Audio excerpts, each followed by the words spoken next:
నమస్తే, welcome to Surabhi news. ముందుగా headlines. Bapatla జిల్లాలో ఎన్టీఆర్ భరోసా పింఛన్ల పంపిణీ చేసిన ముఖ్యమంత్రి చంద్రబాబు నాయుడు. ప్రజలే ముందు, ఆ తర్వాతే ఏదైనా అని వ్యాఖ్య. యలమంచిలి నియోజకవర్గ టీడీపీ కార్యకర్తలతో మంత్రి నారా లోకేష్ సమావేశం. చిన్నపాటి మనస్పర్ధలకే అలుగుతున్నారని, వాటికి పులుస్తా పెట్టాలన్న యువనేత. రిలయన్స్ జీబీజీ ప్లాంట్ శంకుస్థాపన ఏర్పాట్లు పరిశీలించిన మంత్రి గొట్టిపాటి రవికుమార్. ప్రకాశం జిల్లాలో ఈ నెల 2వ తేదీన మంత్రి నారా లోకేష్ అనంత్ అంబానీ ప్లాంట్ కు శంకుస్థాపన చేస్తారని వెల్లడి. ప్రజలే ముందు, ఆ తర్వాతే మిగతా పనులని ఏపీ సీఎం చంద్రబాబు నాయుడు అన్నారు. ముందుండి నడిపించాలన్న ఉద్దేశంతో క్షేత్రస్థాయిలో పనిచేస్తున్నట్లుగా చెప్పారు. రాష్ట్ర పునర్నిర్మాణం చేపట్టే బాధ్యత తీసుకుంటానని గతంలో చెప్పారని, ఆ మాట ప్రకారం ముందుకు వెళ్తున్నామని ఆయన అన్నారు. బాపట్ల జిల్లా చిన్నగంజాం మండలం కొత్తగొల్లపాలెంలో ఎన్టీఆర్ భరోసా పింఛన్ల పంపిణీ కార్యక్రమంలో సీఎం చంద్రబాబు నాయుడు పాల్గొన్నారు. లబ్ధిదారులు ఇళ్లకు స్వయంగా వెళ్లి పింఛన్లు అందజేశారు. వారి సమస్యలను అడిగి తెలుసుకున్నారు. అనంతరం నిర్వహించిన సభలో చంద్రబాబు నాయుడు మాట్లాడుతూ, పెంచిన పింఛన్లు గత ఏప్రిల్ నుంచే అమలు చేస్తున్నాం. దివ్యాంగులకు 6,000 రూపాయల పింఛన్లు ఇస్తున్నాం. 1,5 కుటుంబాలకు గాను 64 లక్షల మందికి పింఛన్లు అందజేస్తున్నాం. కొందరికి సంపాదించే దానికంటే ఎక్కువ ఆదాయం వస్తుంది. పింఛన్ల పంపిణీ కోసం ఏడాదికి 33,100 కోట్లు ఖర్చు అవుతుంది. ఒకప్పుడు నొక్కిన బట్టలన్నీ నేను ఇచ్చే పింఛన్లతో సమానం. పింఛన్ల రూపంలో నెలకు 2,722 కోట్లు ఖర్చు చేస్తున్నా. గతంలో ఒక నెల పింఛన్ తీసుకోకపోతే ఆ డబ్బు వచ్చే పరిస్థితి లేదు. ఒక నెల తీసుకోకపోతే 2 లేదా 3 నెలల్లో తీసుకునే అవకాశం ఇచ్చాం. 2 నెలల పింఛన్లు తీసుకునేవారు 93,300 మంది ఉన్నారు. మిగుల్చుకోవాలంటే నెలకు 76 కోట్లు ప్రభుత్వానికి మిగులుతుంది. పేదలకు అండగా నిలవాలన్న ఉద్దేశంతో అదనంగా 76 కోట్లు ఇస్తున్నాం. పేదరికం లేని సమాజం కోసం ప్రతి ఒక్కరూ కృషి చేయాలని ఆయన అన్నారు. దగ్గర 2.5 కుటుంబాలకు ఒక వ్యక్తికి పింఛన్ ఇస్తున్నాం. 1,50,00,000 కుటుంబాలుంటే 64 లక్షల పింఛన్లు ఇస్తున్నాం. అంటే ఆవరేజన 2.5 కుటుంబాలకు ఒక పింఛన్ ఇచ్చిన ఘనత తెలుగుదేశం ప్రభుత్వం అని చెప్పి కూడా ఎన్డీఏ ప్రభుత్వాన్ని. అది కూడా మీరు ఒకసారి చూస్తే మీ ఆదాయానికంటే సమానంగా ఒకసారి ఎక్కువ ఆదాయం వచ్చే పరిస్థితి వచ్చింది. 4,000 అంటే 12 × 4 48,000. మీ ఎకరా సేద్యం చేసి ఎంత వస్తుందో ఆలోచించండి. సంవత్సరం మొత్తం కూలి చేసినంత రాదు. అలాంటిది నేను ఆలోచించింది పేదవాళ్ళకు అండగా ఉండాలనే ఉద్దేశంతో ఈ కార్యక్రమానికి శ్రీకారం చుట్టాం. ఈ ఒక్క కార్యక్రమంలో 33,100 కోట్ల రూపాయలు ఖర్చు అవుతుంది. భారతదేశంలో ఎక్కడా లేదు. ఒకప్పుడు బటన్ నొక్కారన్నారు. మీ బటన్లన్నీ నా పింఛన్తో సమానం అని చెప్పి మరొక్కసారి మీకు అందరికీ తెలియజేస్తున్నా. ఇంకో పక్కన మీరు ఒకసారి చూస్తే నెలకు 2,722 కోట్ల రూపాయలు మీ ఇంట్లోకి వస్తుంది. నెల అన్ని గ్రామాల్లో. కొంతమంది పింఛన్ తీసుకోవడానికి బయట పోతారు. ఏదో కూలి పనులకో బంధువుల ఇంటికి వెళ్ళిపోతారు. వాళ్ళు మళ్ళీ నెలలా పింఛన్ కోసం రావాలి.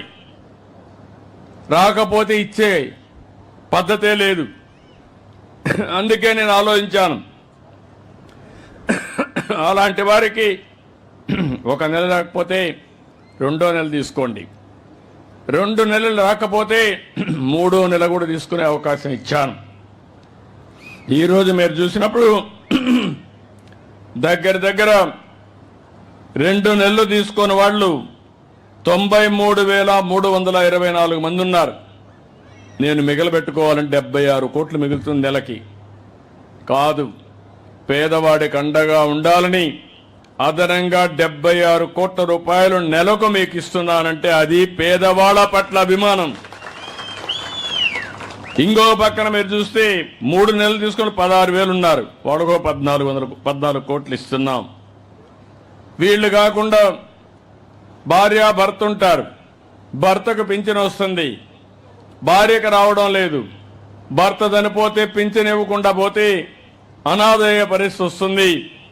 భర్త చనిపోయిన వెంటనే భార్యకు పింఛన్ ఇచ్చే విధానానికి శ్రీకారం చుట్టామని చెప్పి కూడా మీకు తెలియజేస్తున్నాం. ఆటోమేటిక్ గా ఇస్తున్నాం.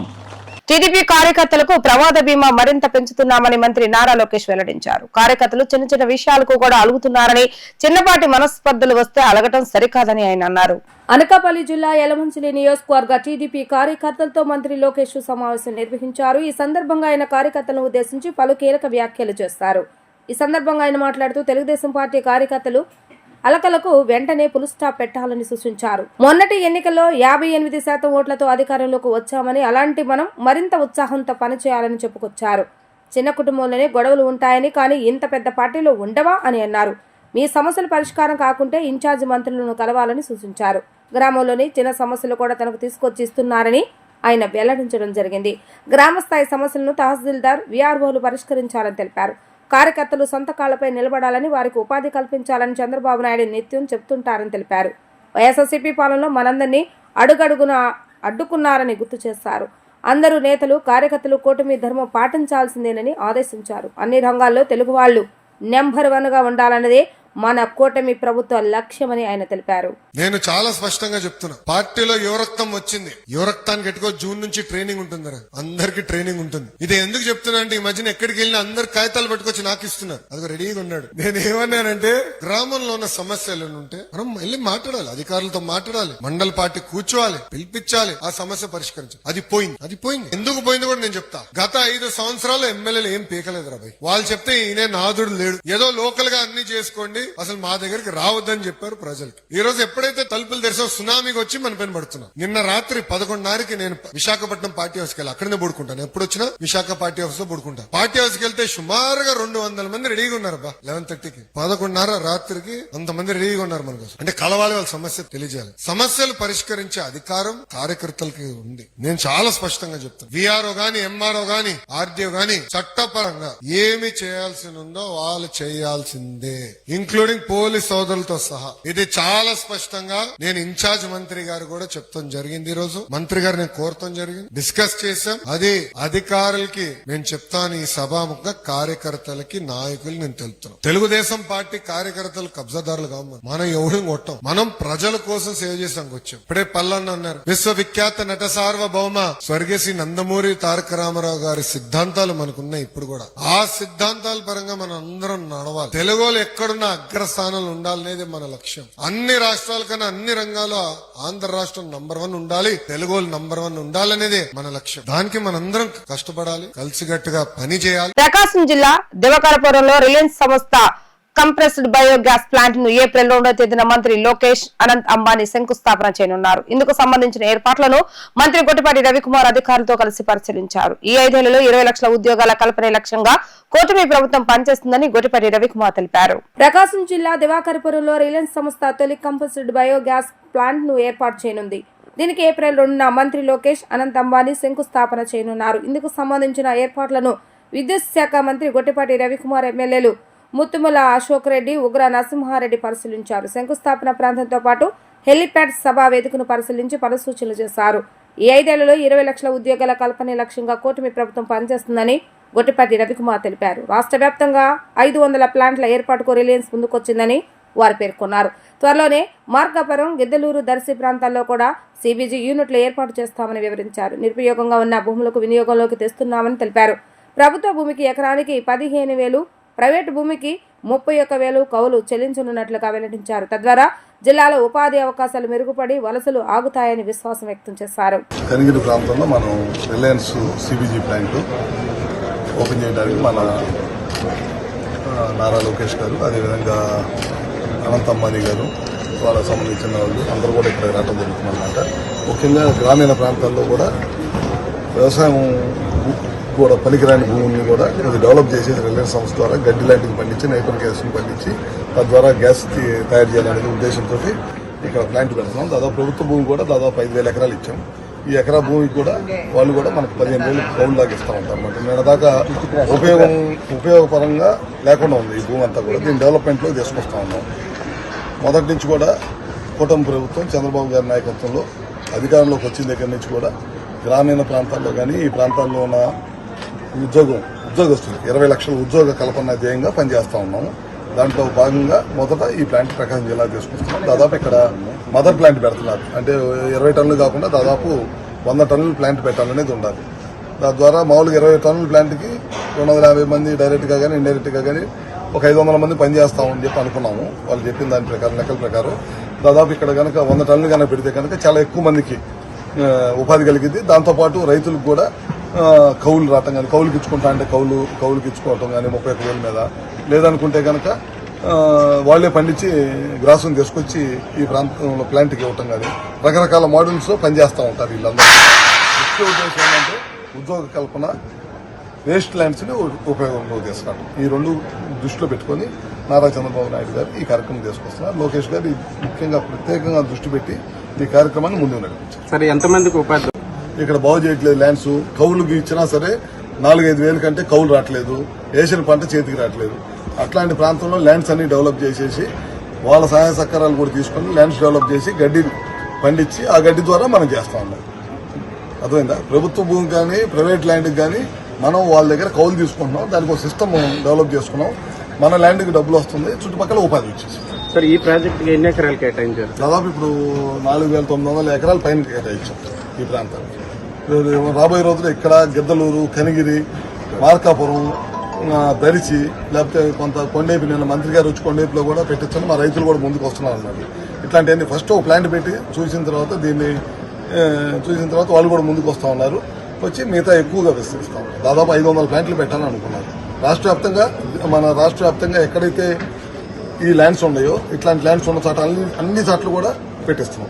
ఏఐవైఎఫ్ జాతీయ మహాసభలను జయప్రదం చేయాలని ఏఐవైఎఫ్ మాజీ కార్యదర్శి గుజ్జల ఈశ్వరయ్య, జాతీయ కార్యదర్శి నక్కి లెనిన్ బాబు పిలుపునిచ్చారు. మే 15 నుండి 18 తేదీ వరకు తిరుపతిలో అఖిల భారత యువజన సమైక్య ఏఐవైఎఫ్ జాతీయ 17వ మహాసభలు జరుగుతాయని చెప్పారు. మహాసభల ఆహ్వాన గోడ పత్రికను ఏఐవైఎఫ్ నాయకులతో కలిసి ఈశ్వరయ్య, లెనిన్ బాబు ఆవిష్కరించారు. మే 15వ తేదీ నుంచి 18వ తేదీ వరకు తిరుపతిలో జరగనున్న ఏఐవైఎఫ్ 17వ జాతీయ మహాసభలను జయప్రదం చేయాలని సిపిఐ రాష్ట్ర కార్యవర్గ సభ్యులు, ఏఐవైఎఫ్ మాజీ జాతీయ కార్యదర్శి జి ఈశ్వరయ్య, జాతీయ కార్యదర్శి నక్కి లెనిన్ బాబు పిలుపునిచ్చారు. దాసరి భవన్లో నిర్వహించిన విలేకరుల సమావేశంలో ఈశ్వరయ్య, లెనిన్ బాబు మాట్లాడుతూ తిరుపతిలో జరగనున్న మహాసభలలో దేశవ్యాప్తంగా 29 రాష్ట్రాల నుండి 1000 మందికి పైగా యువజన ప్రతినిధులు హాజరవుతారని వివరించారు. బీజేపీ, ఎన్డీఏ కేంద్ర ప్రభుత్వం అనుసరిస్తున్న యువజన వ్యతిరేక విధానాలు, రాజకీయాలు, నియంతృత్వ కార్పొరేట్ విధానాలపై ఈ మహాసభల వేదికగా చర్చించనున్నామని తెలిపారు. విద్య, వైద్య, ఉపాధి హక్కుల కోసం సామాజిక, ఆర్థిక, సాంఘిక, సాంస్కృతిక విలువలు తదితర అంశాలు, కార్పొరేట్ కబంధ హస్తాలో నలుగుతున్న చట్టసభలు, రాజకీయాలు, మీడియా విలువలు రక్షణ కోసం చర్చించి భవిష్యత్ కార్యాచరణ చేపట్టనున్నట్లుగా తెలియజేశారు. మే 15వ తేదీన మహాసభ ప్రాంగణం సందర్భంగా మొదటి రోజు వేలాది మంది యువతీ యువకులచే భారీ ప్రదర్శన, బహిరంగ సభ జరుగుతుందని, మహాసభలను జయప్రదం చేయాలని పిలుపునిచ్చారు. ఈరోజు అఖిల భారత యువజన సమాఖ్య ఏఐవైఎఫ్ 17వ జాతీయ మహాసభలు తిరుపతి నగరంలో మే 15, 16, 17, 18 తారీఖుల్లో జరుగుతున్నటువంటి సందర్భంగా ఏఐవైఎఫ్ రాష్ట్ర నాయకత్వం, జాతీయ నాయకత్వం ముద్రించినటువంటి వాల్ పోస్టర్ రిలీజ్ చేయడానికి ఇక్కడికి రావడం జరిగింది. ఈ సందర్భంగా కేంద్ర రాష్ట్ర ప్రభుత్వాల యొక్క యువజన నిరుద్యోగ వ్యతిరేక విధానాలను నిరసిస్తూ మే 15వ తారీఖు నాడు దేశవ్యాప్తంగా 29 రాష్ట్రాల నుంచి లక్షలాది సభ్యత్వానికి ప్రాతినిధ్యం వహిస్తూ వేలాది మంది యువత తిరుపతి నగరానికి రాబోతూ ఉన్నారు. కేంద్రంలో అధికారంలో ఉన్నటువంటి నరేంద్ర మోడీ ప్రభుత్వం అవలంబిస్తున్నటువంటి నిరుద్యోగ వ్యతిరేక విధానాలు రోజురోజుకు పెరిగిపోతూ ఉన్నాయి. ప్రధానమంత్రి ఇచ్చినటువంటి వాగ్దానాలు ఏ ఒక్కటి నెరవేరలేదు. ఆయన 2014 నుంచి ఇప్పటి వరకు అచ్చేదిన ఆయాగా అన్నాడు, డిజిటల్ ఇండియా అన్నాడు, మేక్ ఇన్ ఇండియా అని చెప్పాడు, నిరుద్యోగ సమస్యను పారదోలుతానని చెప్పాడు, ఏడాదికి 2 కోట్ల ఉద్యోగాలు కల్పిస్తానని చెప్పాడు. కానీ ఏ ఒక్క అంశం కానీ, ఒక్క నూతన పరిశ్రమను కానీ ఏర్పాటు చేయకుండా, ఇన్ఫ్రాస్ట్రక్చర్ను ఏమాత్రం డెవలప్ చేయకుండా నినాదాలతోనే కాలం వెలుపుచ్చినటువంటి నేపథ్యంలో దేశంలో నిరుద్యోగ సమస్య తీవ్రమైపోయినటువంటి పరిస్థితులు కళ్ళ ముందు కనిపిస్తూ ఉన్నాయి. 7వ తరగతి క్వాలిఫికేషన్ ఉన్నటువంటి గ్యాంగ్మెన్ ఉద్యోగాలకు కూడా ఎంబీఏలు, ఎంసీఏలు చేసి, ఇంజనీరింగ్ చేసి, లా లాంటి ప్రొఫెషనల్ డిగ్రీలు చేసినట్టు వాళ్ళు లక్షల మంది పోటీ పడుతూ ఉన్నారంటే ఈ దేశంలో నిరుద్యోగ సమస్య ఏ స్థాయిలో పెరిగిపోతూ ఉందో అర్థం చేసుకోవచ్చు. మే 15 నుంచి 18వ తేదీ వరకు ఏఐవైఎఫ్ 17వ జాతీయ మహాసభలు తిరుపతి నగరంలో నిర్వహిస్తున్న విషయం అందరికీ కూడా తెలిసిందే. ఈ మహాసభల సందర్భంగా దేశవ్యాప్తంగా యువత ఎదుర్కొన్న సమస్యలపైన చర్చించి భవిష్యత్ ఉద్యమ కార్యాచరణ రూపొందిస్తూ ఉన్నాం. ముఖ్యంగా దేశంలో యువత ప్రపంచ దేశాలంటే యువత మన భారతదేశంలో ఉంటుంది. అలాంటి యువతకు విద్యా ఉపాధి కల్పించి భారతదేశ అభివృద్ధిలో భాగస్వామ్యం కల్పించాలని కోరుతా ఉన్నాం. ఇలా విద్యా ఉపాధి కల్పించకుండా ఈరోజు మోడీ ప్రభుత్వం మత ఘర్షణలు పెట్టి వారికి నిరుద్యోగం పెంచడంలో కీలక పాత్ర పోషిస్తున్నారు. ప్రభుత్వ రంగ సమస్యలన్నీ మూసివేస్తూ ఉన్నారు. నూతన పరిశ్రమలు రావడంలే, ఏడాదికి 2 కోట్ల ఉద్యోగాలు ఇస్తా ఉన్నా వాటిని కూడా అమలు కాలేదు. విదేశాల్లో దాగి ఉన్న నల్లధనాన్ని తీసుకొచ్చి అందరికి పంచుతామన్న హామీలు అమలు కాలేదు. కానీ ఎన్నికల రాజకీయ లబ్ధి కోసం మతాల మధ్య ఘర్షణలతో ఈరోజు అధికారానికి చేజిక్కోవడానికి ప్రయత్నం చేస్తున్న నేపథ్యంలో అందుకోసమే భారత రాజ్యాంగాన్ని కాపాడుకోదాం. విద్య, వైద్యం, ఉపాధి, ప్రాథమిక హక్కుల పరిరక్షణ, అదేవిధంగా ప్రభుత్వ రంగ సమస్యలన్నీ ప్రభుత్వ రంగంలో ఉండాలి.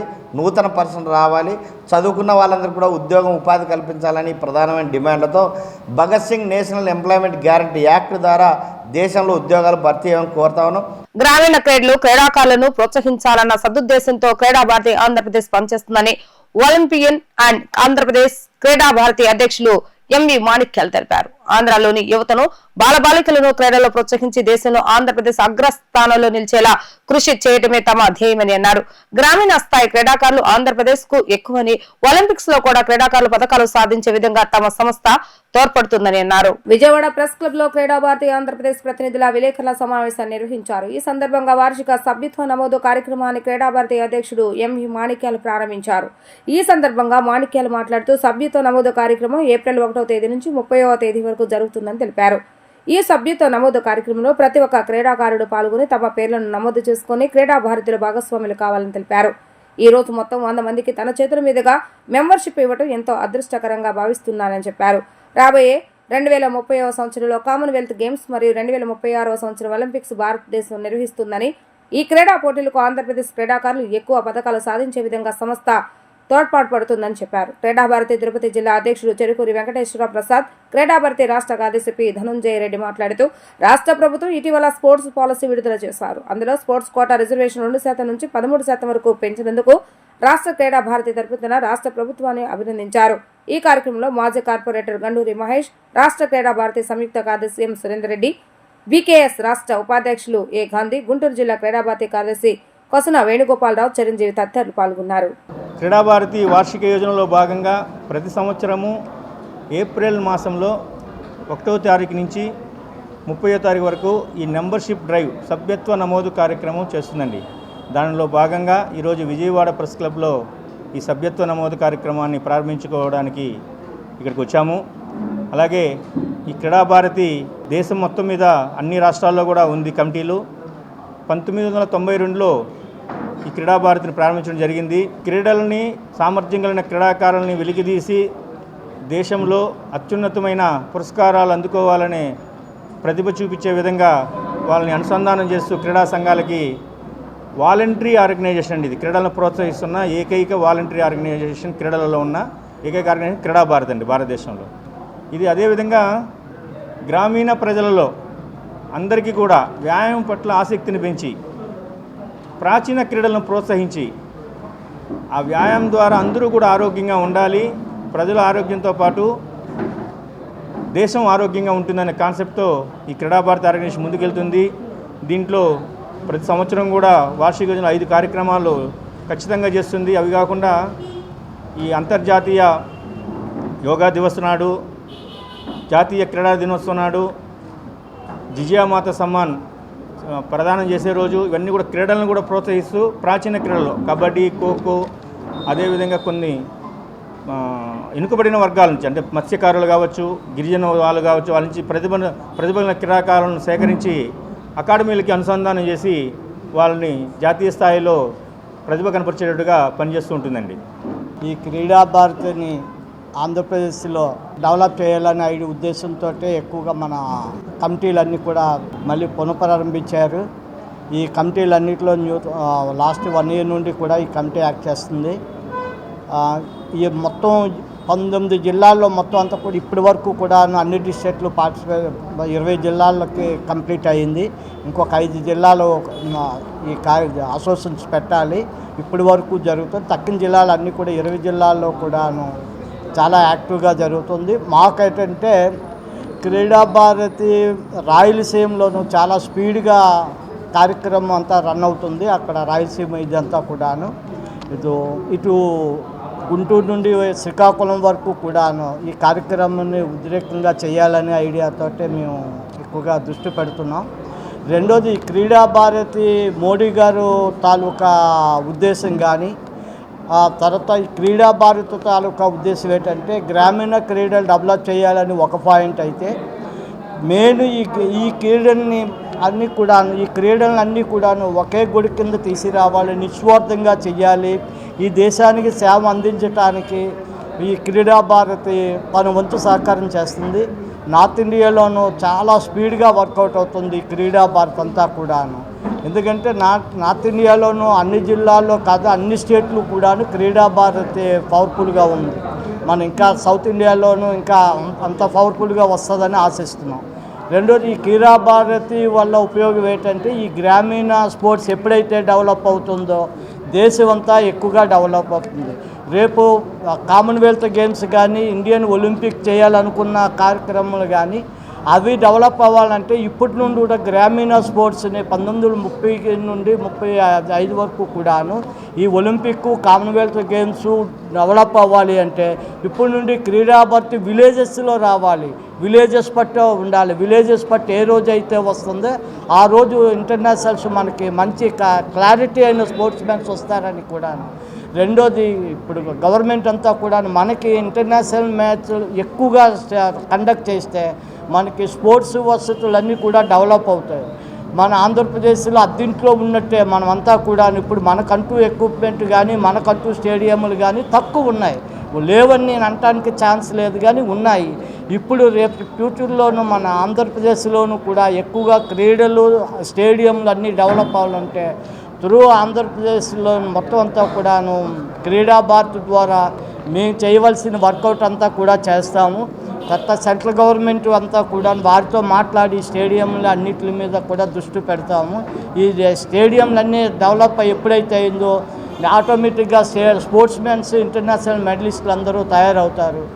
ఇంద్రకీలాద్రిపై వేంచేసి ఉన్న శ్రీ కనకదుర్గమ్మ వారి సన్నిధిలో వసంత నవరాత్రి ఉత్సవాలు వైభవంగా కొనసాగుతున్నాయి. ఈ ఉత్సవాలలో భాగంగా 3వ రోజు చల్లని తల్లి దుర్గమ్మకు చామంతులతో ప్రత్యేక పుష్పార్చన నిర్వహించారు. వేద పండితుల మంత్రోచ్చరణలు మంగళ వాయిద్యాల నడుమ పుష్పార్చన కన్నుల పండుగ సాగింది. జగన్మాత దుర్గమ్మ కొలువు తీరిన ఇంద్రకీలాద్రిపై వసంత నవరాత్రి ఉత్సవాలు 3వ రోజుకు చేరుకున్నాయి. ఈ ఉత్సవాలలో భాగంగా అమ్మవారికి చామంతులతో లక్ష పుష్పార్చన నిర్వహించారు. ఉభయదాతల భక్తి శ్రద్ధలతో పుష్పార్చనలో పాల్గొన్నారు. అందంగా అలంకరించిన వేదికపై దుర్గమ్మ ఉత్సవమూర్తి నుంచి శాస్త్రోక్తంగా పుష్పార్చన నిర్వహించారు. మంగళ వాయిద్యాలు వేద పండితుల మంత్రోచ్చరణల నడుమ పుష్పార్చన నేత్రపర్వంగా సాగింది. ఈ ఉత్సవాలలో రోజుకో రకం పుష్పాలతో అమ్మవారిని అలంకరిస్తారు. ప్రకృతి స్వరూపిణి అయిన జగన్మాత దుర్గమ్మకు వసంత మాసంలో రోజుకొక రూపం పూలతో పుష్పార్చన నిర్వహించిన వారికి సకల మనోభిష్టాలు నెరవేరుతాయని ప్రతీతి. పోలీస్ యంత్రాంగం గంజాయిపై ఉక్కుపాదం మోపుతుంది. గుంటూరు జిల్లా తాడేపల్లి మండలం బ్రహ్మానందపురంలో గంజాయి అమ్ముతున్న 3 యువకులను పోలీసులు అరెస్టు చేసి వారి నుంచి 3 కిలోల గంజాయిని స్వాధీనం చేసుకున్నారు. గంజాయి అమ్ముతున్న వారి వివరాలను తెలియజేసి ప్రజలు కూడా గంజాయి నిర్మూలనలో భాగస్వాములు కావాలని తాడేపల్లి సిఐ కళ్యాణ్ రాజ్ కోరారు. ఎస్పీ సతీష్ కుమార్ ఆదేశాలతో డీఎస్పీ మురళీకృష్ణ పర్యవేక్షణలో గంజాయిని పూర్తిగా నిర్మూలిస్తామని ఆయన స్పష్టం చేశారు.